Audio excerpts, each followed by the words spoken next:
इस देश में अंग्रेज़ों का बनाया हुआ आईपीसी चला आ रहा था। अंग्रेज़ों के हम गुलाम देश थे और गुलामों पर शासन करने के लिए मालिक किस प्रकार का कानून बनाता है? वो दंड देने का कानून बनाता है। इसलिए भारत के कानून का नाम दंड संहिता था। प्रधानमंत्री जी के नेतृत्व में उस कानून को बदला गया और अब भारत न्याय संहिता के रूप में नई कानून की किताब हमारे सामने है। ये भारत की सोच का जो परिवर्तन हुआ है उसको दर्शाता है।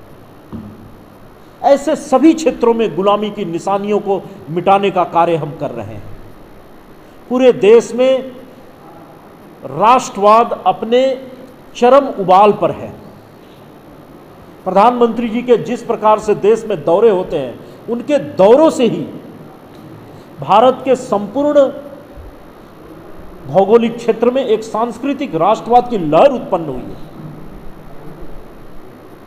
और आज पूरी दुनिया भारत को दुनिया का नेतृत्व करने वाले देश के रूप में देख रही है।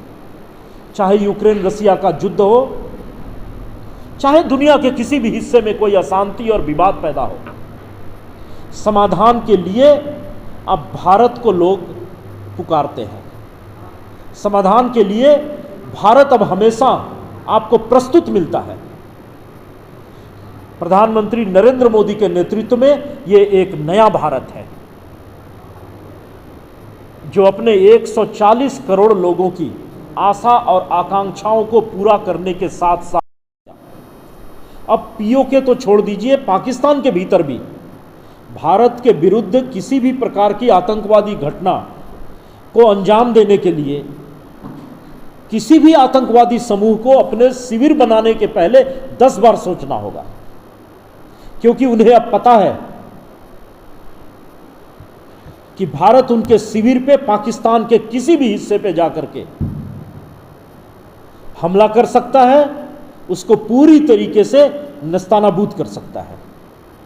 ये प्रधानमंत्री जी के नेतृत्व में भारत का एक नया रूप दुनिया के सामने है और ये संभव केवल विदेशों से आयात किए गए अस्त्र शस्त्र के माध्यम से नहीं हुआ है, बल्कि इस युद्ध में बहुत बड़ी भूमिका हमारे अपने देश में बने हुए युद्ध सामग्रियों ने निभाई है। और ये सबसे बड़ी उपलब्धि है।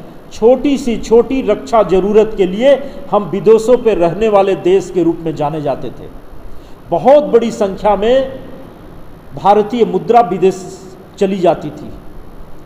आज अपने जरूरत का सामान आत्मनिर्भर भारत और मेक इन इंडिया की सोच के कारण हम अपने देश में बनाने लगे हैं।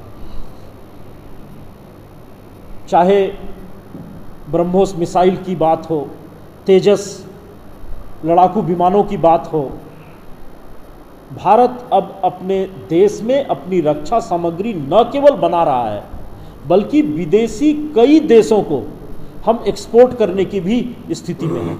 आपको जान के आश्चर्य होगा कि अब हमारा जो रक्षा निर्यात है वो 2014 की तुलना में 34 गुना बढ़ गया है और 23,000 करोड़ की रक्षा सामग्रियों का भारत में निर्यात किया है। ये इसकी कल्पना नहीं कर सकते थे। प्रधानमंत्री नरेंद्र भाई मोदी के नेतृत्व में विगत 11 वर्षों में ये जो भारत का बदला हुआ रूप है, ये जो भारत के एक मौलिक सोच में बदलाव आया है, ये उसके कारण संभव हो पाया है। इसकी हम आज से 11 वर्ष पूर्व कल्पना भी नहीं कर सकते थे। हर क्षेत्र में, नारी सशक्तिकरण का क्षेत्र हो, किसानों की आय को दुगना करने का विषय हो, हमारे छात्र छात्राओं को एक ग्लोबल सिटीजन के रूप में विकसित करने के लिए नई शिक्षा नीति लाने का विषय हो, हर क्षेत्र में भारत बदलाव कर रहा है। पूरे देश में इंफ्रास्ट्रक्चर के डेवलपमेंट के नए नए कीर्तिमान स्थापित हो रहे हैं। प्रतिदिन 35 किलोमीटर से भी अधिक राष्ट्रीय राजमार्गों का निर्माण होते हुए देश की जनता देख रही है। उत्तर प्रदेश जैसे बड़े राज्य जहां 22 करोड़ से अधिक जनता निवास करती थी, 1 या 2 एयरपोर्ट पे वो निर्भर थे, आज वहां 22 ऑपरेशनल एयरपोर्ट हैं। झारखंड में 2 ऑपरेशनल एयरपोर्ट हैं। 2014 में जहां 6 एम्स हुआ करते थे, आज 23 एम्स हैं। इंफ्रास्ट्रक्चर के क्षेत्र में हर तरफ आपको एक चमत्कारिक विकास होते हुए आप देखेंगे। केंद्र सरकार के पास ये साधन आ कहां से रहा है? ये वही देश है जहां केंद्र सरकार के पास विकास कार्यों के लिए भी विदेशों से ऋण लेने पड़ते थे, और वो ऋण लेकर के हम विकास कार्यों की योजना बनाते थे, और उस विकास कार्य में भ्रष्टाचार के कारण वो पैसा भी कम पड़ जाता था और आधे अधूरे काम हो पाते थे। आज उसी देश में किसी भी विकास कार्य के लिए पैसे की कमी नहीं है। जीएसटी का कलेक्शन रिकॉर्ड स्तर पे है। भारत की जीडीपी दुनिया में सबसे तेजी से बढ़ने वाली जीडीपी में से एक है। भारत आज विश्व की 4थी सबसे बड़ी अर्थव्यवस्था बन चुका है। 2047 तक भारत को एक विकसित राष्ट्र बनाने का जो संकल्प प्रधानमंत्री जी ने लिया है, जो सपना प्रधानमंत्री जी के साथ आज इस देश की 140 करोड़ जनता देख रही है, देश विगत 11 वर्षों से कंधे से कंधा मिला करके उस लक्ष्य को प्राप्त करने की दिशा में अग्रसर है। जिस तरीके से चतुर्दिक विकास किया है, वो पूरी दुनिया को आज आश्चर्यचकित कर रहा है।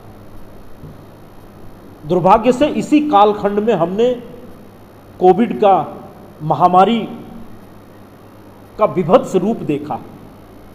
ये इस शताब्दी की सबसे बड़ी महामारी थी।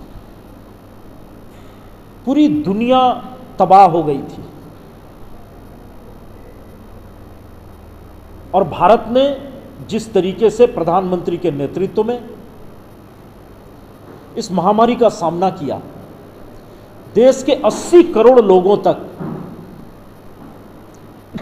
मुफ्त में अनाज पहुंचाए गए। देश की 140 करोड़ जनता को 220 करोड़ कोविड के टीके के डोज दिए गए। WHO ने भी माना कि भारत ने कोविड महामारी का सबसे अच्छे तरीके से मुकाबला किया। नहीं तो इतनी बड़ी जनसंख्या वाले देश में कितनी बड़ी संख्या में लोग अपनी जान गंवाते, उसका कल्पना करना भी मुश्किल था। 47 के बाद से देश जैसा चल रहा था, अब देश वैसे नहीं चलेगा। चाहे आत्मनिर्भर भारत की बात हो, चाहे मेक इन इंडिया की बात हो, चाहे देश में बुलेट ट्रेन चलाने की बात हो, देश की जनता ने नए चीजों को देखना और सुनना प्रारंभ किया। तो प्रारंभिक दिनों में तो किसी को विश्वास ही नहीं होता था कि ये चीजें संभव भी हो पाएंगी। लोगों को लगता था कि अन्य राजनीतिक दलों की तरह यह भी केवल एक राजनीतिक नारेबाजी बनकर के तो नहीं रह जाएगा। लेकिन धीरे धीरे समय बीतते गए और ये सारी बातें सच होना प्रारंभ हो गई। प्रधानमंत्री जी ने जब नारा दिया सबका साथ सबका विकास, तो इस पर भी हमारे विपक्षी विश्वास नहीं करते थे। सबको साथ लेकर के चलना और सबके विकास की सोचना, यह विपक्ष के स्वभाव में ही नहीं था। और आज 11 वर्ष जब पूरे हो गए हैं, तो सबका साथ सबका विकास भारत की राजनीति का एक नया दर्शन बन करके स्थापित हो गया है। गोल जहां जहां 27 वर्षों के सफर में 17,000 से भी अधिक छात्रों ने डॉक्टर एवं इंजीनियर बनकर भरे सफलता की ऊंची उड़ान, जहां साधारण छात्र भी झारखंड टॉपर्स बनकर बना रहे इतिहास। दूरदर्शी शिक्षाविद श्री विपिन सिंह के मार्गदर्शन में मेडिकल एवं इंजीनियरिंग के लाखों छात्रों के लिए आशा की किरण के रूप में गोल नेशंस लीडिंग इंस्टीट्यूट। बायोम सिर्फ मेडिकल प्रिपरेशन का संस्थान। बायोम से लगातार दूसरी बार नीट यूजी में 700 मार्क्स पार। 10th पास स्टूडेंट्स के लिए फाउंडेशन कोर्स, 11th पास स्टूडेंट्स के लिए फ्रेशर कोर्स और 12th पास स्टूडेंट्स के लिए टारगेट कोर्स 17 अप्रैल से शुरू हो रहे हैं। कॉल 7360066190 और visit Biome, circular road near women's college and Hinoo, Ranchi. TheFollowUp.in.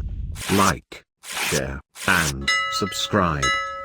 www.thefollowup.in